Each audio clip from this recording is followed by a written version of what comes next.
Noël dans 27 jours maintenant. Comment trouver des cadeaux sans trop se ruiner ou pourquoi pas des cadeaux éthiques? On voit ça avec notre invité.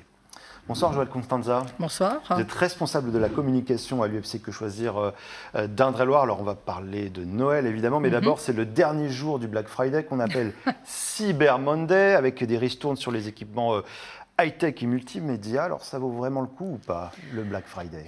Alors c'est difficile à dire.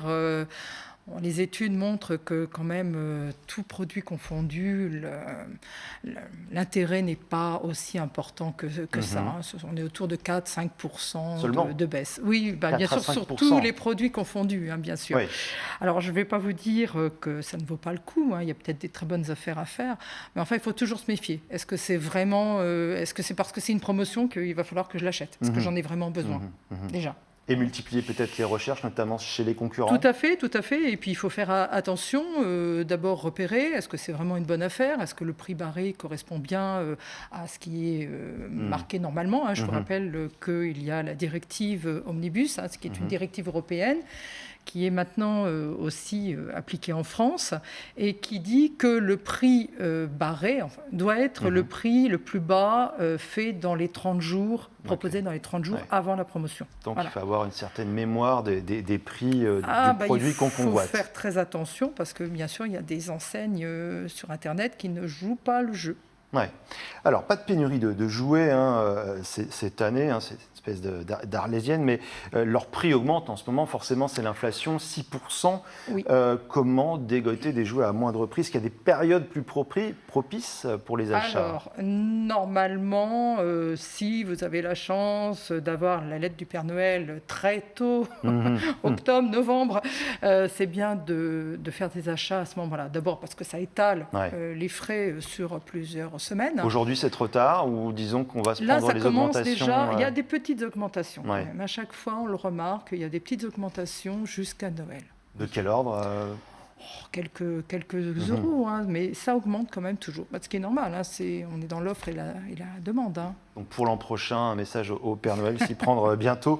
Alors depuis des années, on parle de l'essor des jouets d'occasion apportés par des convictions anti-gaspi de certains acheteurs. Aujourd'hui, c'est pour des raisons plus économiques encore.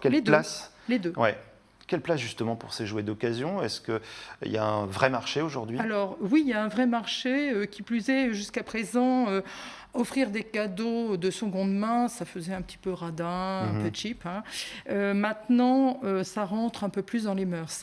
Il y a 60% environ des 15-35 ans qui sont prêts à faire ce genre de choix. Alors pour des raisons économiques, mais aussi, vous l'avez dit, pour des raisons écologiques, de consommation durable, de recyclage, etc. Est-ce qu'on est obligé de dire que c'est un jouet d'occasion? Non, d'abord parce que quand vous allez dans des bourses de jouets, les jouets qui sont proposés sont d'excellente facture. Enfin, ils sont quasi neufs pour certains. Alors de même, on entend de plus en plus parler de Noël éthique. Qu'est-ce que ça veut dire exactement un Noël éthique et comment s'y retrouver en fait? Alors un Noël éthique, moi je préfère achat responsable, achat durable. Alors il faut que ça corresponde à certains critères, donc environnementaux. Il ne faut pas que ça pollue, il ne faut pas non plus qu'il y ait trop de transport, bien sûr, parce que si vous faites venir vos cadeaux de l'autre côté de la Terre, plutôt du local, il faut aussi que ça respecte des critères éthiques sociaux, c'est-à-dire conditions de travail. On sait que certains produits, par exemple en Chine, peuvent être fabriqués par des populations qui ne sont pas tout à fait d'accord. Je ne vais pas revenir là-dessus. Des conditions de travail aussi, sécurité, rémunération, etc.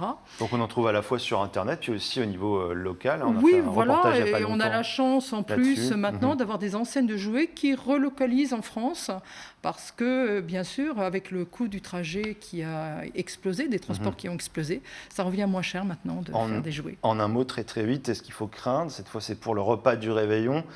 Moins de volailles, moins de dindes, moins d'huîtres sur les tables. Alors moins de volailles, oui, ça c'est sûr. Moins de foie gras. La grippe aviaire, aussi le coût d'exploitation, aussi de production. Et puis les huîtres, là, c'est pas la grippe, c'est la chaleur de cet été qui a fait que les huîtres ont moins grossi. Donc il y aura 30 à 40% de moins de production. Donc automatiquement, un petit peu plus cher. On va peut-être changer le menu Noël. Merci beaucoup, Joëlle Constanza, d'être venue. Bon Noël à vous. Ce soir. Merci beaucoup à vous également. Merci.